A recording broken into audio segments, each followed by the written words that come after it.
Once again, hello everyone. My name is Ariel Tan. I use she, her pronouns, and I'm a lab manager here at the UCI Working Memory and Plasticity Lab. Just to share a little background about myself. So I came from a student affairs background, which means for about 5 to 6 years, all I did was training, student leadership development, things of that sort. In fact, I used to supervise a different set of RAs called resident advisor. And for me, we do like a 3 weeks, a month-long training. We have training every single month, and we have training every single break as well. So that being said, I really believe that there is value behind supervision. And I just personally really enjoyed this topic because I think that when we supervise a student, we're not only helping them grow, we're also growing ourselves as well. So without further ado, we'll start today's topic. Just to give everybody an overview of what we'll be learning and talking about today, because I really want to make sure we're on the same page with regards to our learning outcome.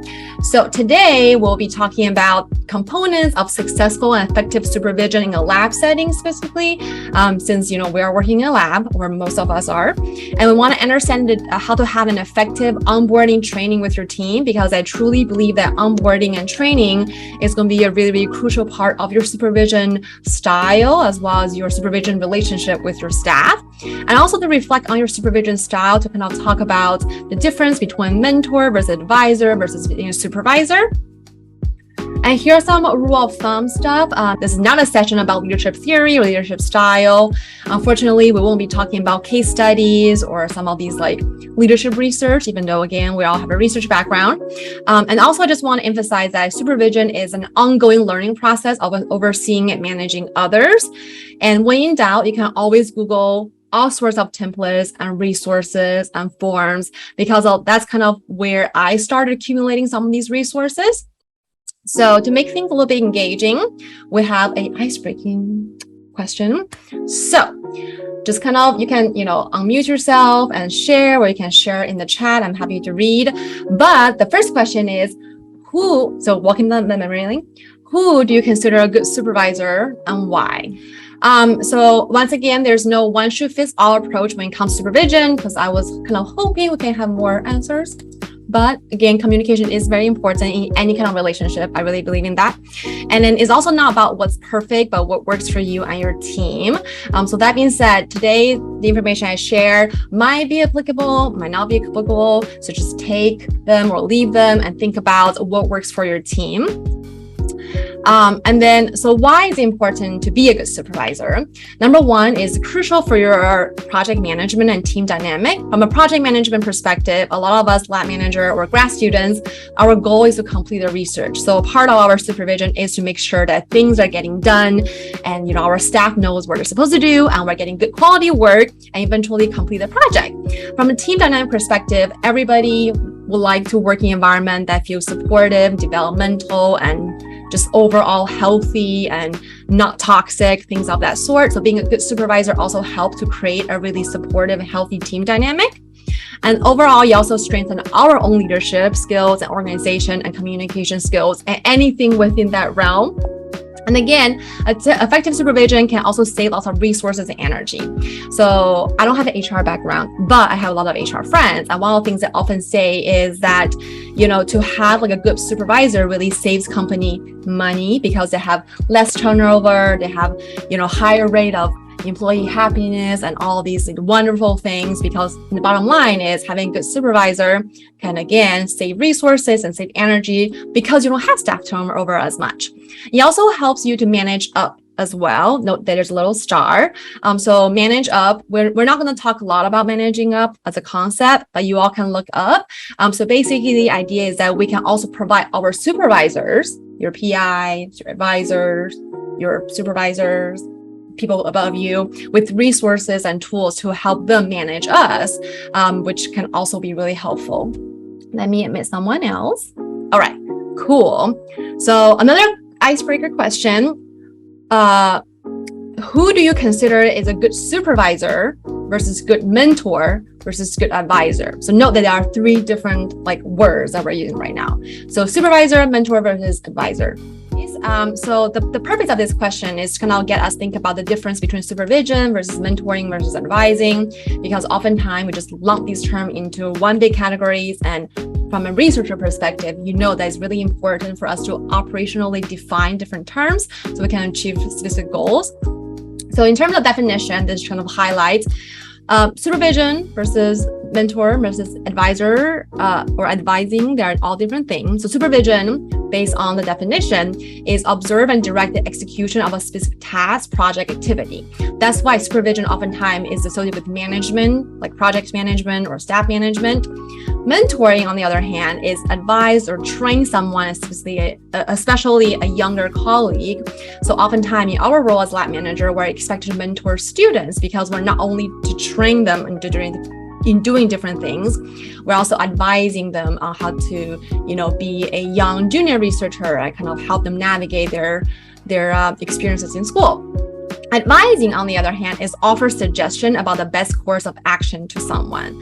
So while if you are a mentor, you probably will advise people, but at the same time, if you're advising, you're offering like specific action items and suggestions and steps.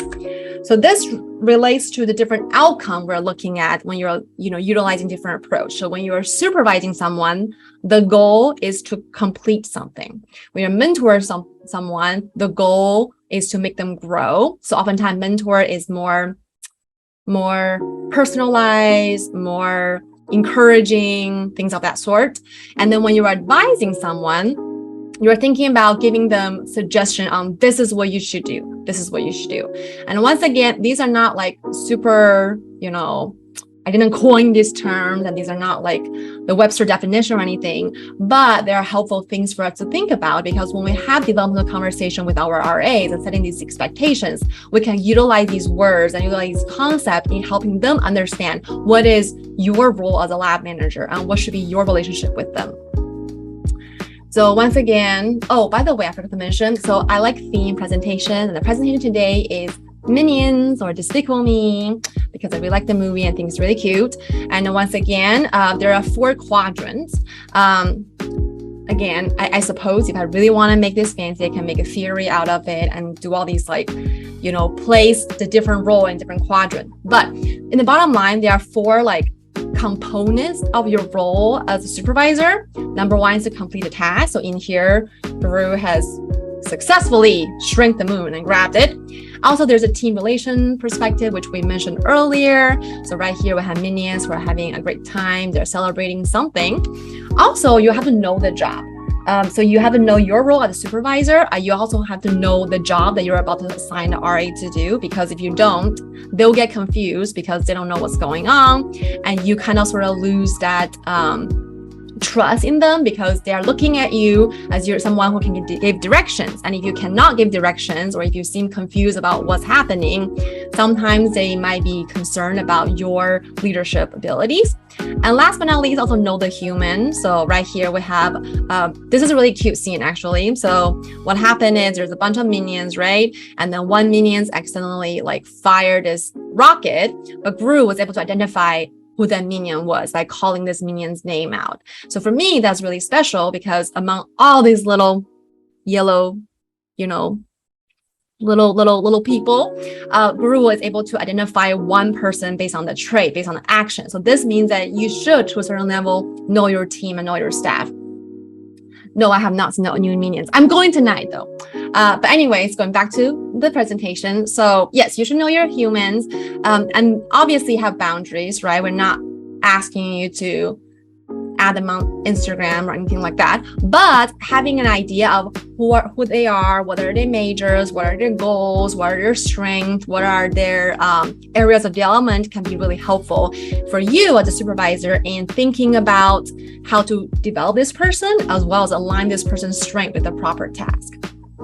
So so here are the core components of RA supervision, and I kind of categorized them into 4 categories. So we have recruitment, we have onboarding and training, we have management, and we also have development. And as you may or may not notice, each one of them kind of sort of correspond to the abilities, the theme, the roles, the goals that we kind of talked about earlier, and that's on purpose.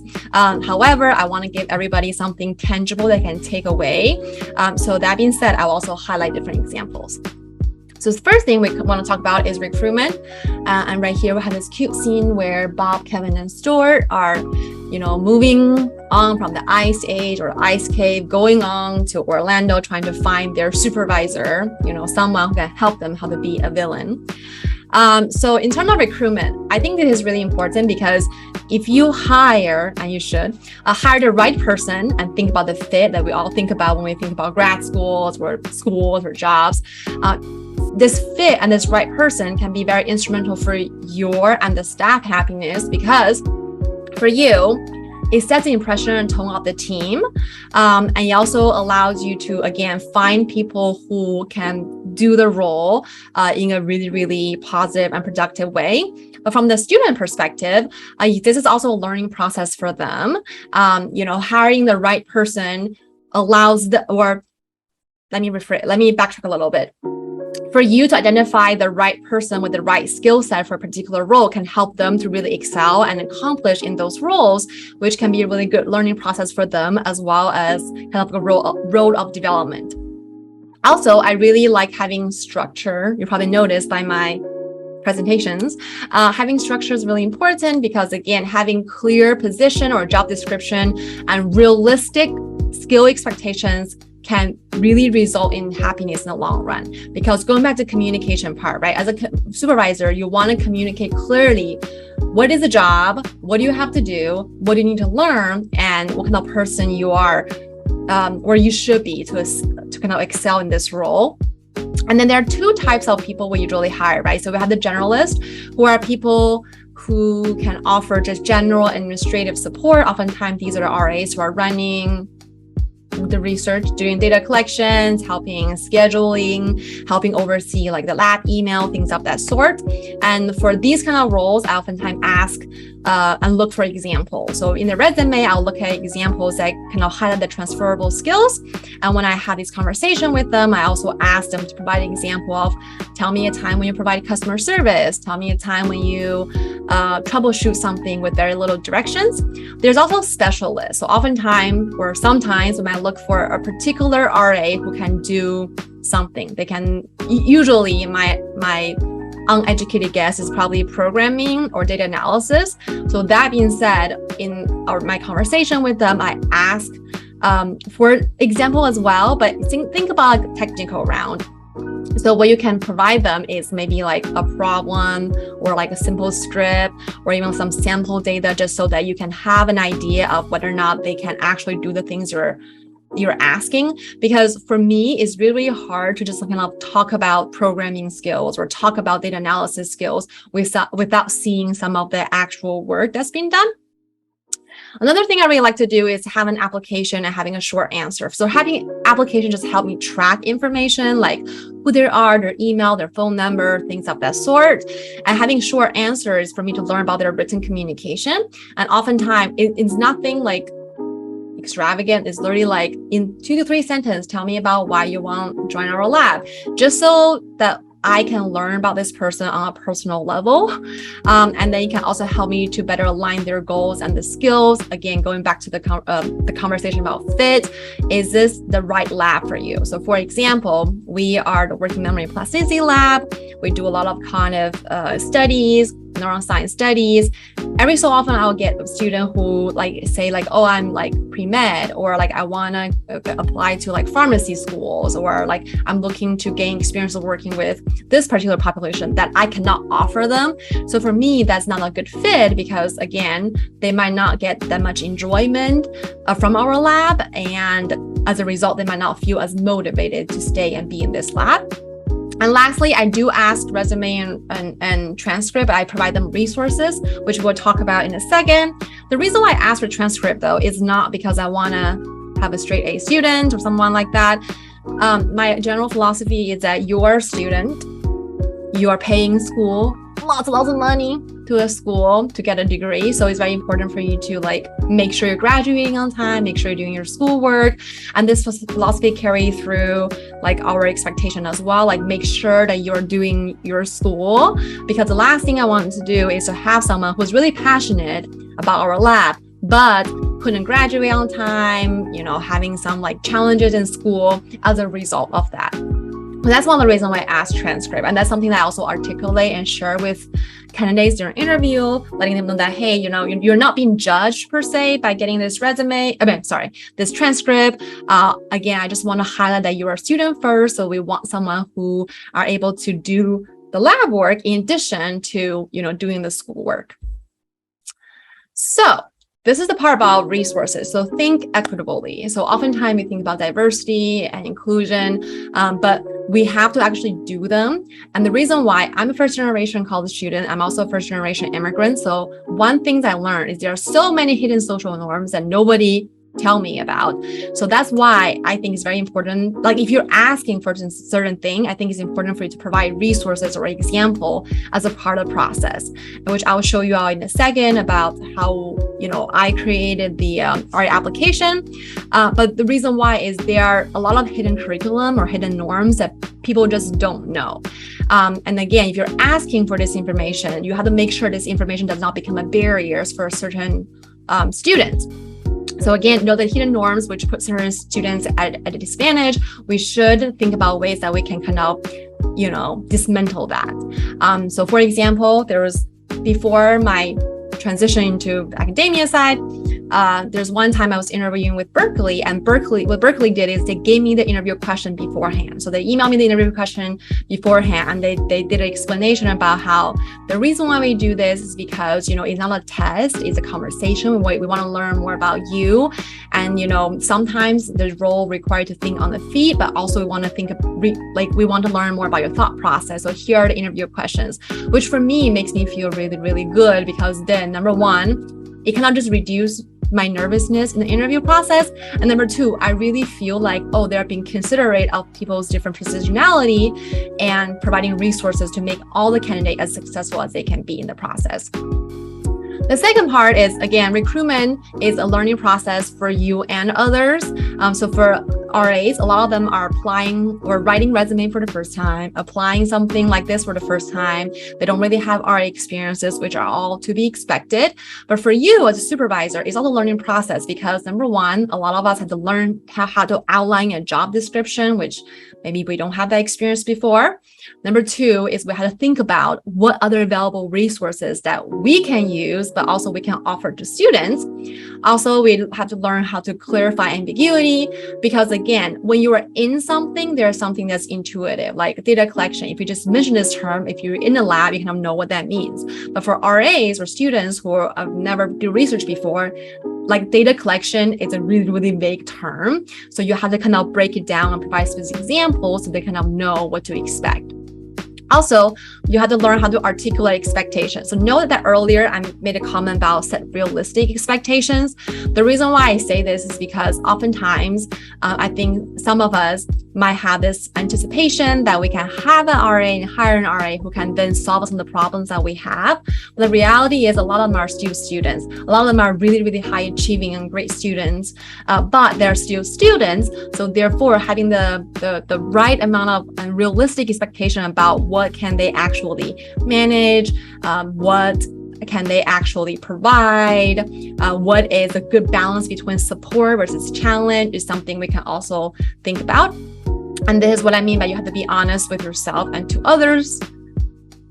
Moving on, so here are some of the examples I want to kind of show. So this is the application that our lab used. So in the beginning, we mentioned, like, thank you for your interest in joining our lab. And here is a blurb about who we are. And we want people to learn a little bit more about our lab. And if you note that we are actually passively teaching students how to utilize resources and doing research.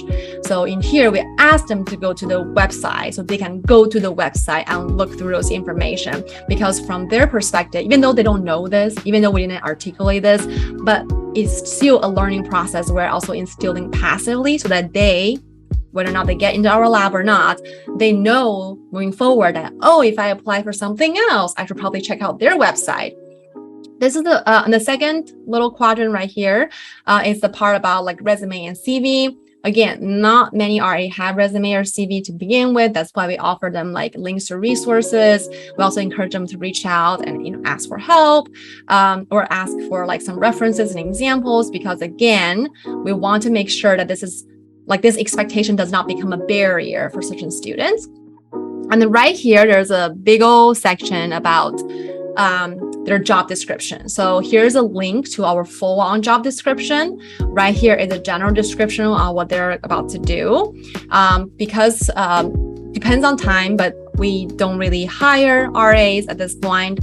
So we mentioned that because RAs are volunteer positions, however, even though RAs are volunteer positions, however, here are all the opportunities you can get so that, again, RA can know, or let me rephrase, prospective RAs can know, again, like what are some of the benefits or experiences they can gain from this lab.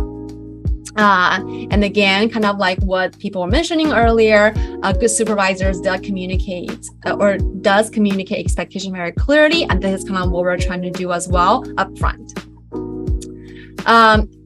During the recruitment process, so you have like the application part and then you have the interview part. So during interviews, I always like to use pre-written questions but remain flexible. The reason why I would like to use pre-written questions is because I want to make sure like the opportunity is equitable. So say if I meet someone but I'm just asking random questions I can think of, it's not really fair because it's not really like equitable. But we can also remain flexible. And what I mean is, number one, I always explain and emphasize the conversation. So something I would say is, hi, so-and-so, thank you for meeting with us today. So before we jump into our conversations, I just want to highlight that this is a conversation. So usually people have this perception that interview is a test or it's a quiz where you are being grilled on your past, but that's not what we're here for. We already learned a lot about you on the paper, on the application, on the resume. Now we just want to hear a little bit more about, from your perspective, kind of hear your narrative and just get to know you a little bit better. And this really relaxed the RA. And because we highlight as a conversation, I'll also say that, we do have a few questions, again, that help us to learn more about you. That being said, you can also ask us question anytime during this interview process so they can feel comfortable as well. And then that's what I mean by give RAs an opportunity to ask questions. I also introduce myself a little bit just so they kind of know who I am. Because the first question that I have is, tell me about yourself. So by introducing myself and tell them about myself, hopefully they can set a tone and example that we are really personable, really open. And then that's what I also mean by share questions ahead of time to reduce barriers. This is something that you can do. You don't have to, obviously. One thing that I also kind of sort of mentioned is, so my interviews are scheduled to be 1 hour, but the conversation is only like 20 minutes. So I will say something like, just FYI, so this meeting is scheduled to be 1 hour, but the questions are only like 20 minutes long. So that being said, if you finish everything within 25 minutes, that's totally fine. But if you want to ask more questions, we also have more time, because sometimes, and this is something like happened to me too when I interview before, right? So like, oh no, I only use 40 minutes to talk about myself, but it's an hour. Maybe I didn't do such a good job. So by communicating these kind of layers ahead of time, we're also helping RAs. So this is what I mean by supervision starts in the recruitment process. We're helping the RAs or prospective RA to kind of feel, comfortable and kind of share about themselves. Also have templates so they can save you some time, yourself some time. So what I do is I'll write the questions, but I will basically make a form with questions and answers so I can just write away the notes I'm making as we're having this conversation. And here are just some general tips I have during interviews. Number one, I always explain about the timing. Like I mentioned, the whole 1 hour versus 20 minutes. Also the timeline, because sometimes, again, just remember when you are RA, you're super nervous, oh no, did I get it? Did I not get it? It's my first time. So I always share this information ahead of time, hey, just so you know, I'm interviewing this many people. We're looking to have these many people to help with these projects. So you'll hear back from me by this date, not by this time, the latest. And then lastly, the question part, again, remain flexible. So I always do tell people when they don't get in, just because it's a pet peeve of me. When I apply for something and I don't hear back and I'm just did I get it? Did I not get it? So I always tell people that unfortunately, it was not a good fit, but I always offer resources. So, just because it's not a good fit doesn't mean that you are not a good RA. You just said that, something didn't really align. That being said, here are a list of resources that you can look into to improve your resume. And here are a list of resources resources you can look into to seek other like UCI or on-campus research opportunities. Because again, it's a learning process for them, it's a learning process for me.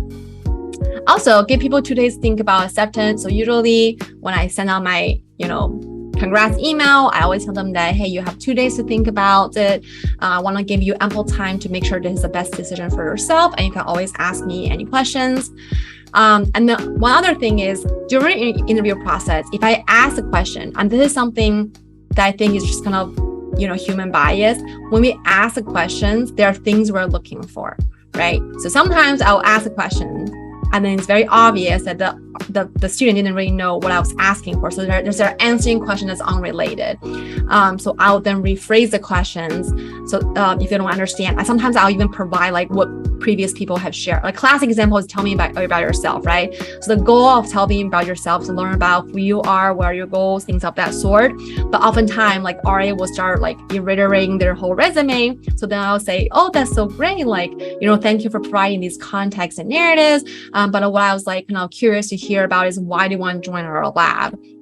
And I kind of like bring my own personal narrative as well. Like, oh, I see you're an education major. I was education major as well. And, I joined this lab because X, Y, and Z. So I want to know about why you want to join this lab. Because again, think about how not to be a barrier, but to be a support for a student is something I think would be really helpful for us to keep in mind. So now we've hired someone, yay, we have our little RA team. It's all about onboarding and training. And this is, I think, Minion, the movie Minion or Despicable Me 2 or Despicable Me 3. But either way, so this is where Stuart, Bob, and Kevin joined. I forgot her name, but she's this like villain from Orlando and they're about to, get the process started on how to be a villain. So another quick questions. And again, you don't have to sound off. You can just type this in the chat. What's the difference between onboarding and training?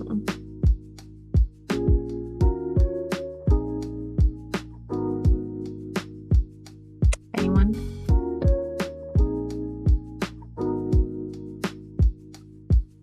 Okay, no worries. Oh, yes. Thank you, Giancarlo. Yay.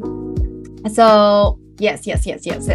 So Giancarlo mentioned that onboarding is the process of getting someone hired. That is correct. But oftentimes that's like more like an HR onboarding. Anyone else? Yes, Christopher. Hi, I see you. Yes, hi there. Yeah, so I would kind of define onboarding more as like integrating that individual into like the employees, the culture of the lab, and just kind of getting them really situated. And I think training is more about covering like the technicalities of the task at hand and really preparing them to be able to be successful in their role. Ding, ding, ding, ding, ding, ding. If I have like a candy or some sort, I'll give it to you. Christopher was like perfect on spot. That being said, we also have some incoming feedback. So Ray mentioned onboarding is more about getting to know the logistics. Yes, that's partially true. Giancarlo mentioned training is teaching people to do their job. Exactly. And Vincent mentioned that onboarding is like a setup process to get started. All these are wonderful answers, but I do want to say that, so HR onboarding is a little bit different. Like there's a whole paperwork process. So by definition, onboarding is the action or process of integrating a new employee into an organization or familiarize a new customer or client with one's product or service. This is definition I copied from Webster. Sorry, I didn't include the citation there. But the key is about integration. Training is the action of teaching a person or an animal, again, Webster definition, or an animal, a particular skill or a type of behavior. So in our lab setting, so onboarding is more about the culture and people, right? So it's about integrating someone into the environment, the system. Think about orientation, right? So we have some icebreaker, or at least when I do on my onboarding, I always have some icebreaker. I have some overall information about the lab. We talk about expectation. We talk about team building, because again, it's about how do I onboard you on my team so you feel like you are in a good space.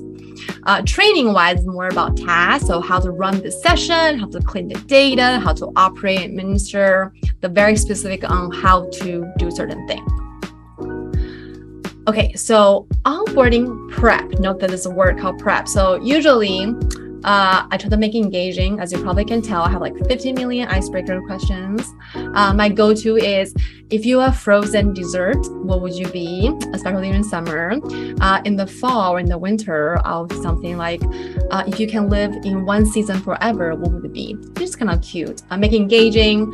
And the one analogy I like to use, like, think back your college orientation. So you're setting the tone for like your this new adventure. And that's kind of how I want this onboarding to feel for my staff, that again, we're setting the tone for the team.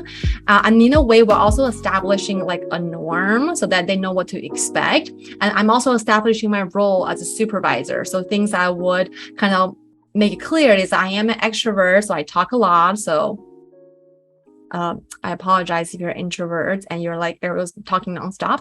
And then I'll also kind of emphasize like I really care about communication, so I will over communicate. So please, if you have something, please also share those information with me.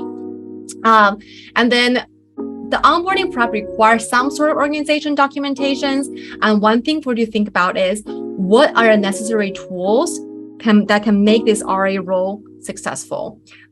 So things like the different resources that they can have, the different documents they should read, the certain studies and paper from our lab they should familiarize themselves.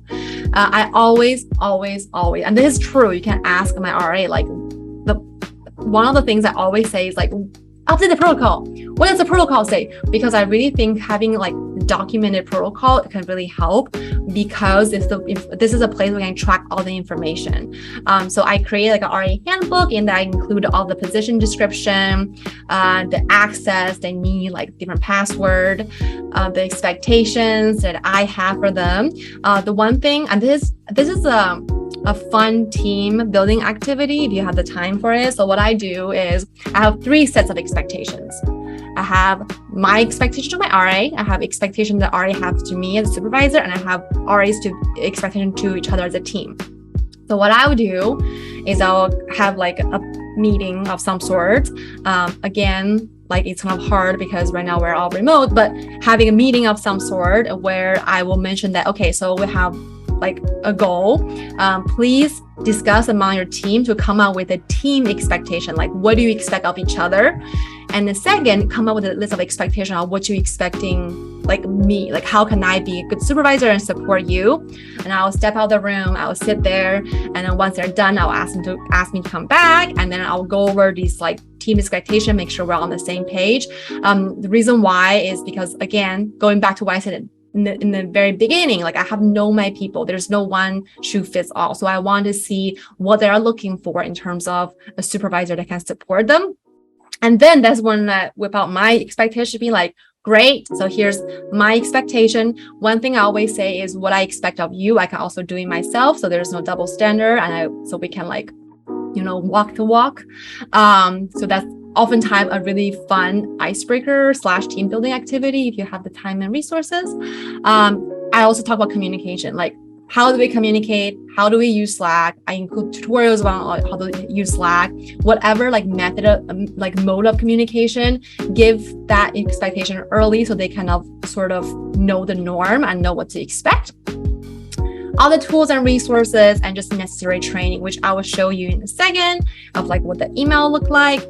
And then in terms of manual and protocol, one thing I always think about is, okay, if I give this book to my mom, who doesn't know anything about college or research, if I give this book to mom and say, hey mom, like, you got hired for this job, look at this menu, can you tell me what you're supposed to do?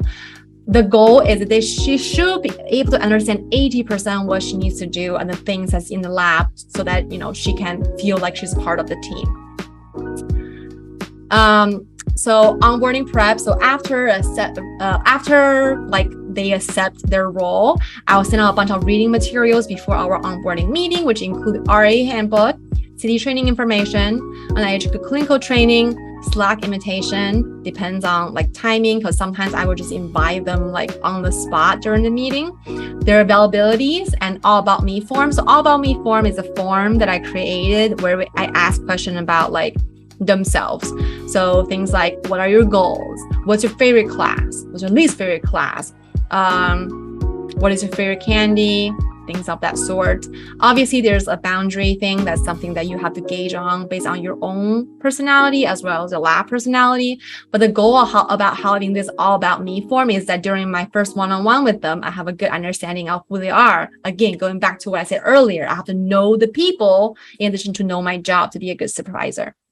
And then is setting up the onboarding meeting. Chances are we'll just do a when to meet.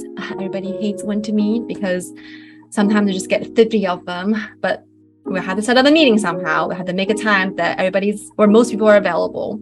Once again, the purpose of an onboarding meeting is to integrate a RA into a culture and mindset of your organization, the communication, a level of professionalism and self-reliance. The thing I want to highlight is about professionalism and self-reliance. The professionalism part is, and this is something I will also mention in the onboarding, is I want RA to see their RA-ship as a professional development role. Because sometimes what RA will perceive their lab is like, oh, is for fun, or oh, is an experience, which is true because again, research is part of their extracurricular. But one thing I do highlight is because they are the face of our lab, because they are the contact for our participants, therefore it's important for them to maintain a level of professionalism with equity in mind, because again, like they are kind of representing our lab, if not our school, when they interact with our community. Especially we do a lot of community-oriented research.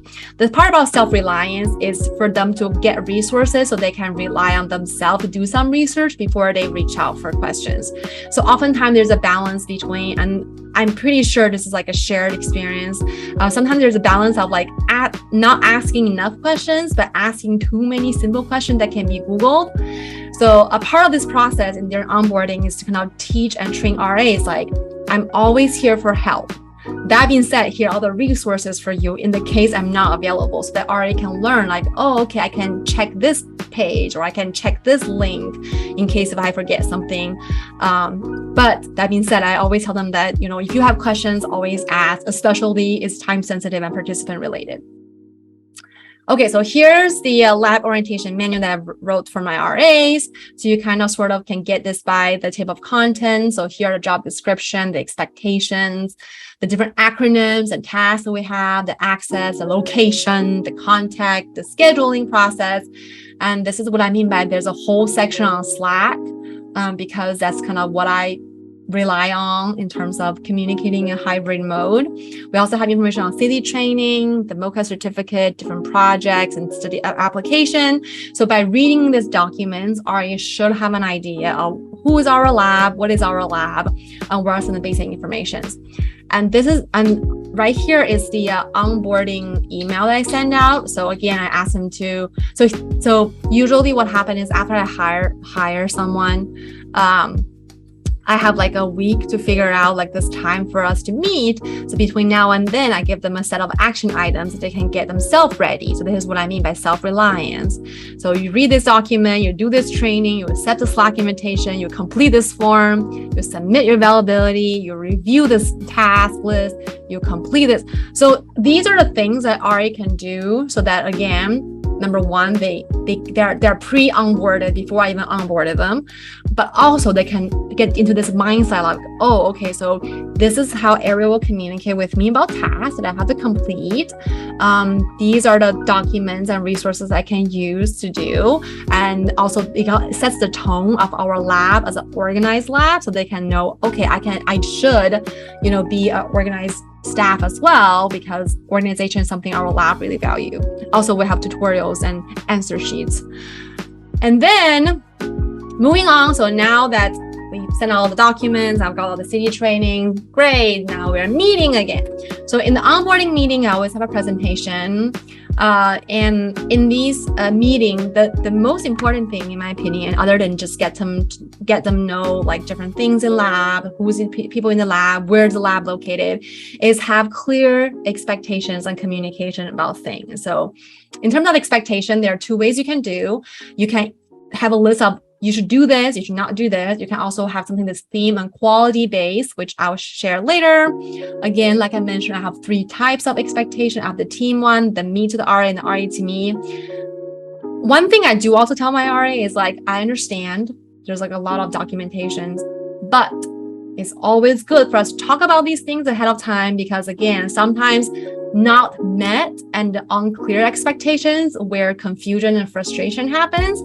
And again, and this is something that I actually believe in my personal life, my personal relationship, my friendship, is family dynamic problems. Communication is such an important thing. So communicate.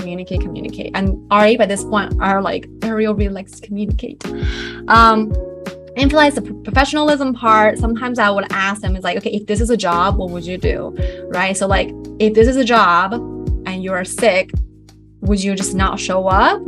No, you probably will call and ask for coverage. So similarly, again, don't come, work sick, and we understand accident happens, but, find coverage and have the proper communication. Because again, we should be professional. We should be respectful of our teammates' time. We should understand our role within the lab.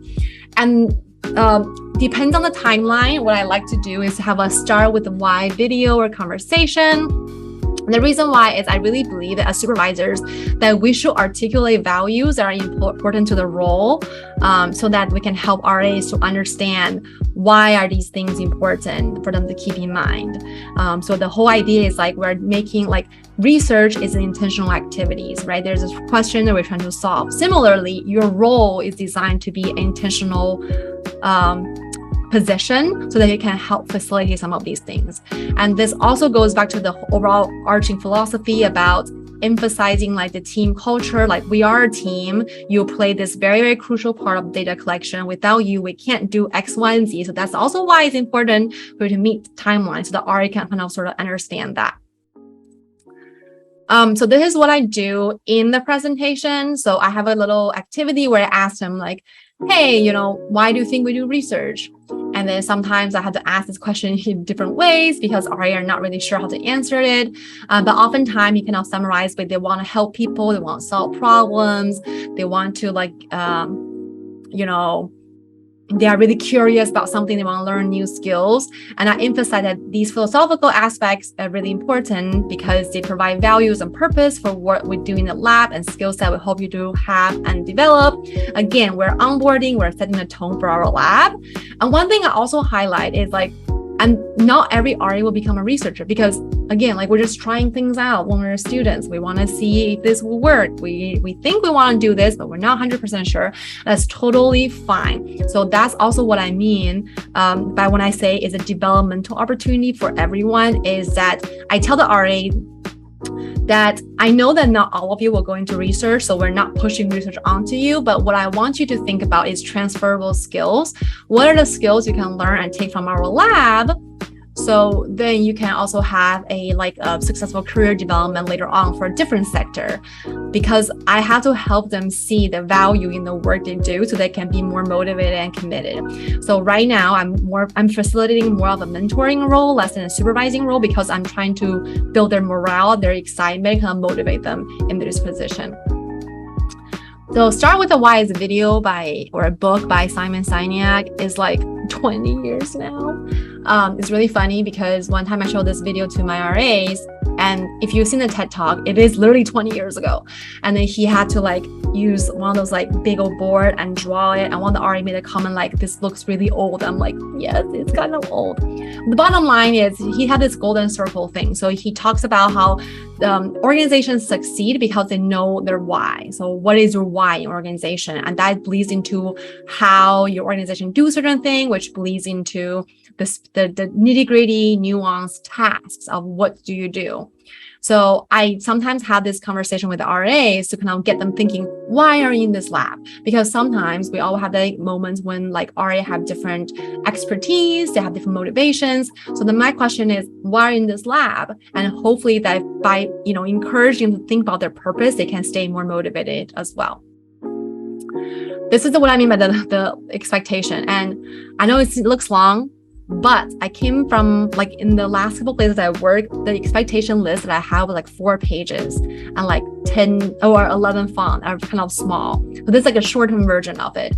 So I do the theme version of expectation. So right here is slightly outdated because a year ago, but it's literally I outline what they're expected to do. So that RA knows exactly what they're supposed to do, in addition to the day-to-day task.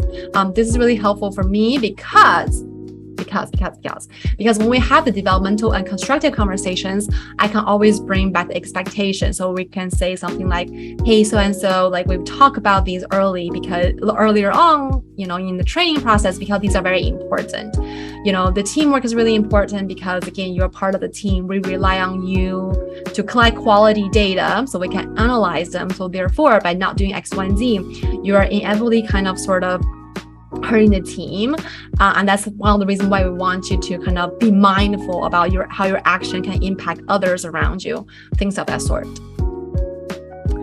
And again, now we're about training. So again, onboarding is like the cultural part, and then training is like the specific what to do and how to do part.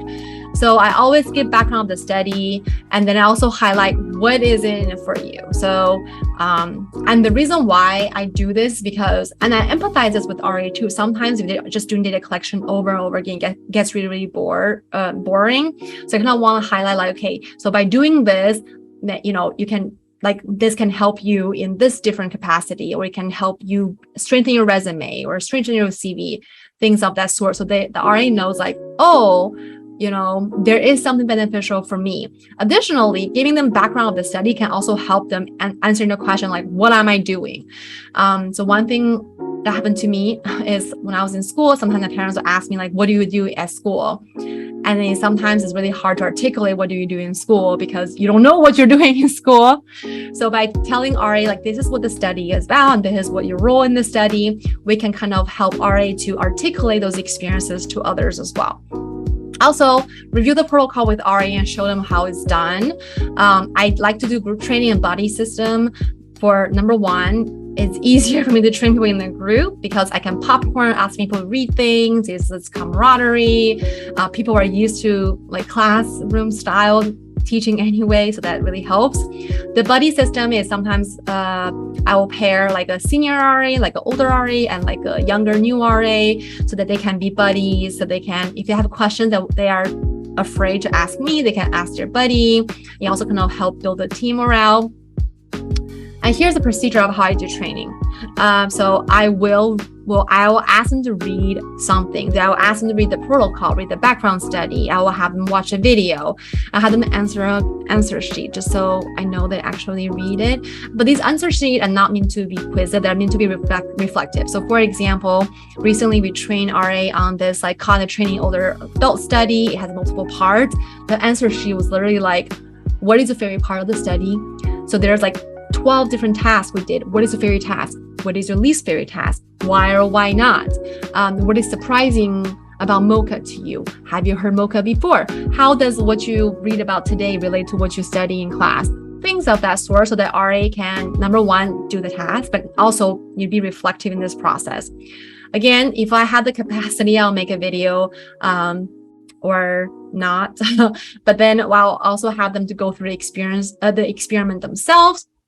And this is kind of what I do. So once they get trained, they'll shadow 1 or 2 sessions and then do mock training with other RAs where they're pretending to be both the participant as well as the administrator or the researcher.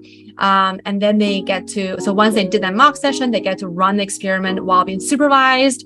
Right now, it's a little bit difficult because summer is like remote. During the school year, when people are in lab, it's easier that way. And when I say run while supervised, it's less about like supervising, see if they're doing things right and wrong, but more so that help them and give them confidence. Because sometimes RA will be like, oh no, like I don't know how to do this, or like I'll mess it up. So it's always nice to have someone to help them and guide them through the process, and also encourage them and help them build confidence. Lastly, I do a quick check-in and be like, hey, what do you think? Is everything good? Before I just like release them into the water, things of that sort. Okay, so this is what I mean by the homework. So I will ask like, what is purpose of the study? In your own words, describe what happens. What's the difference between these things? Which one of the goals interests you the most and why? So again, they can do the task, but also be a little bit reflective in it. And one way that I kind of motivate RA to do these homework is that think like this. These are content for your resume, for your interview prep when people ask you, what do you do? And also for your letter of recommendations. So think about that. Keep this in mind. So be empathetic to RA's identity as a student. That's one of the reasons why I always emphasize that you are a student first. So please prioritize your class. Please make sure you're planning things properly. So during finals, when it's really stressful, I don't really have them come in the lab because they're stressed. Also have realistic expectations. I mentioned this earlier. This is just something for us to think about, right? So what type of work are they expected to do? For the most part, our undergraduate RA are going to help with administrative work, data cleaning, data management. For data analysis and programming, once again, depends on your capacity and the person you hire. You might have a different set of expectations and different role for them. Also, hire for your need, but not for potential needs. So what I mean by this is, sometimes say if we need like 5 RAs and we interview all these people and then we're like, oh, all of the 12 people we interview, 10 of them are really, really good. So let's all hire 10 of them and have these 5 extras in case something happens. The reason why I highlight is I cannot emphasize don't do this. It's okay to have 1 or 2 extra staff, but don't have too many because number one, it's not fair for them because now the work is so diluted, so they're not getting all the experience they should. And also it's not really fair for them because they're just backup, so they don't get as much exposure and development as other folks. And for you might end up having or spending more time thinking about and coming up things for these RAs to do than actually just distribute a task they need to do, because it happened to me before. So that being said, that's something for y'all to think about. Okay, now we're going to the management perspective. So management, one thing, this is why it's important for you to know your staff. So learn about RA skills and strengths, or at least try to. And I do this by my All About Me form. You can also do it in one-on-one. It's up to you. And just make sure to communicate, your task and, organize all your materials, because the more organized you are, and then the more communicative you are, the more successful your RA will be, because they know exactly what to expect and where the resources. Provide timely feedback and constructive criticism, in which we'll highlight in a second. Document and track progress or the lack of, because this will help with your letter writing. A lot of us will end up being the person who's providing references, will be the person who are writing letter recommendations. So having these documented track progress really helps. It also helps us to say no to certain people. Fun fact, a lot of what I did previously is student conduct. So when I meet with students because something has happened, I have to talk about what has happened and talk about what are the educational opportunities that this crisis or this incident develop. As a result, I always document so that we can be on the same page with what happened, because as we know, our memories are not super reliable. Have some form of weekly report to help RA stay organized, which I will show you in a second. I do weekly announcement on Monday so that they know what their week will be like. I give them to-do list. I also ask them to do a weekly report for those who are taking course credit. If you are a TA or opting for course credit, consider creating a rubric, a syllabus, and weekly assignment. Because having a rubric will help you in the long run, because we don't want to build a reputation like we're just easy A, and because it's not really fair for the grade. It's also is not really helpful for our development as teachers. Having syllabus help us to outline exactly what happens. Having weekly assignments give the RA something tangible that they can take away, in which I will show you what I mean by that.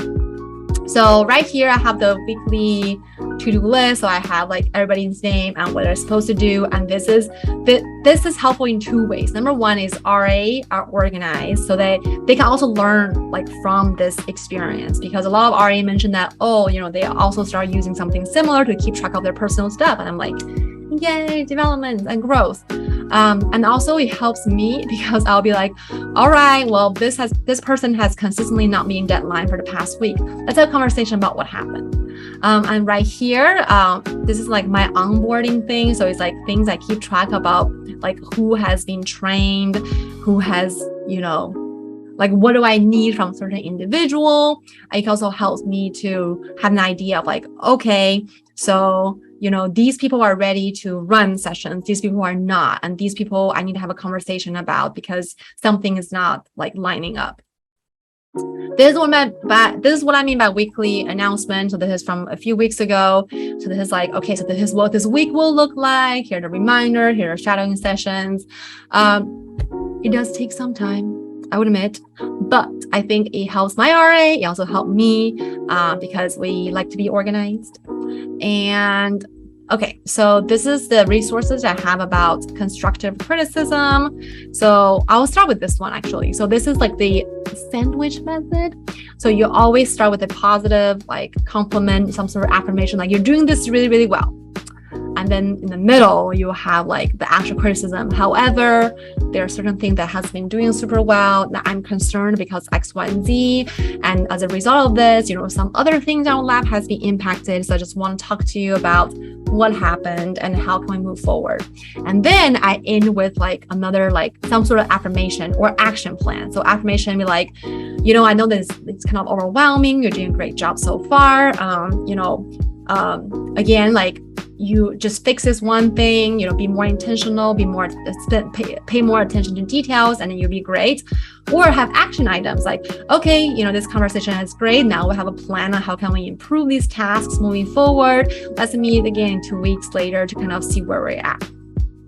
So this is the non-violent communication model, which I use a lot in conflict resolution before in my last role.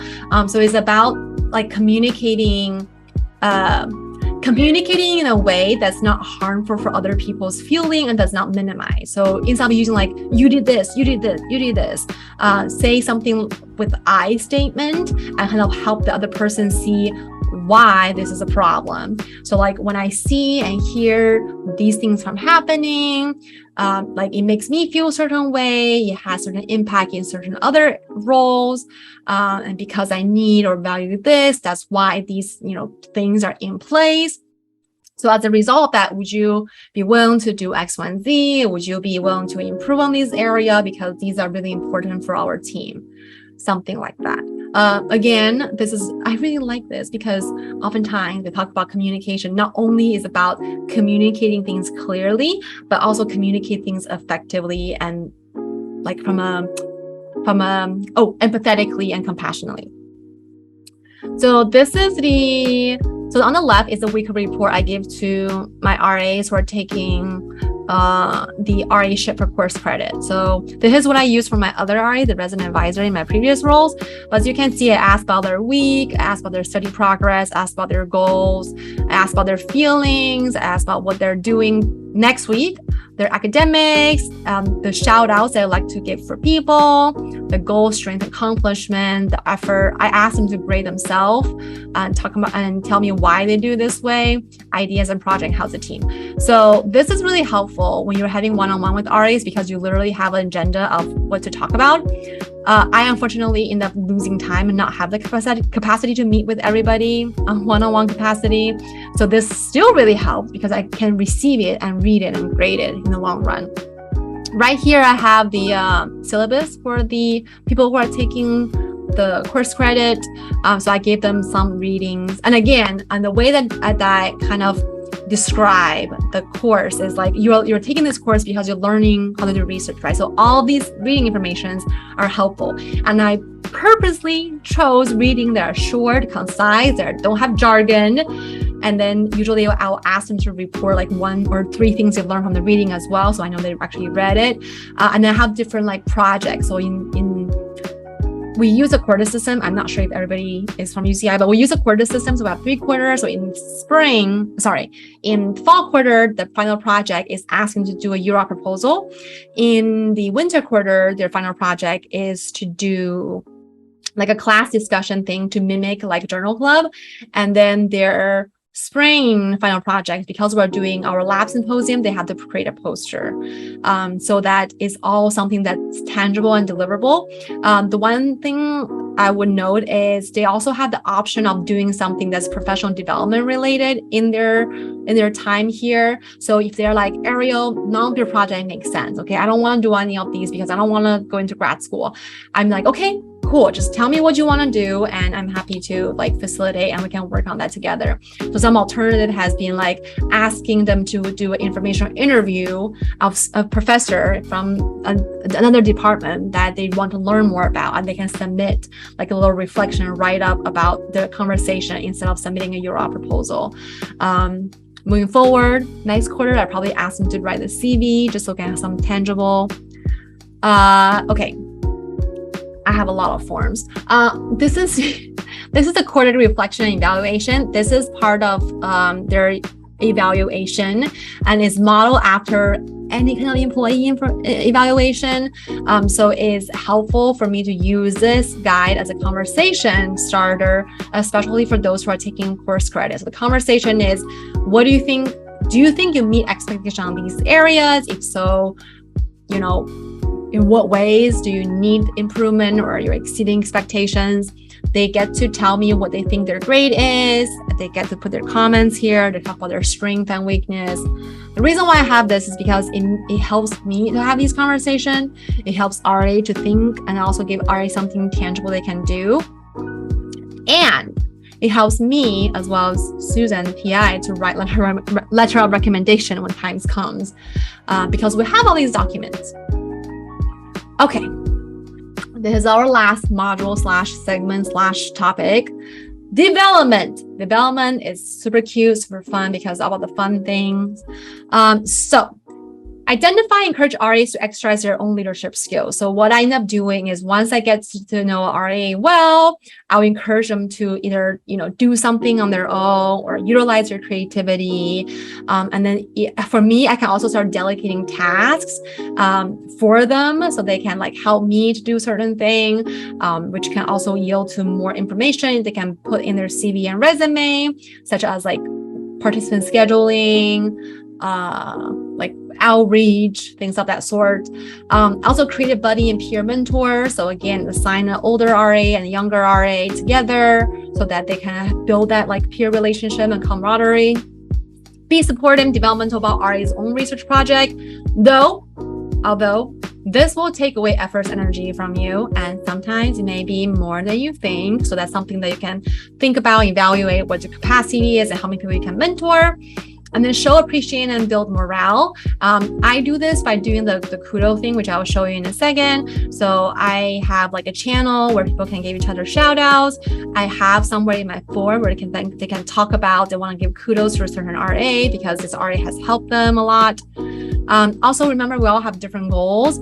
So if an RA are like, I don't think research is for me, then have this conversation early. Okay, so what is your goal and how can I support you so you can be successful in that capacity? Because again, it saves you effort. I also it's good for them. So this is what I mean by the morale. So what I end up doing is I collected all the kudos and stuff that people has been giving throughout the school year, and I create this little Wordle so you can see like the different affirmation people have been giving, people who are getting different shout outs, and I really like it because they can really feel and see themselves being recognized, which is great.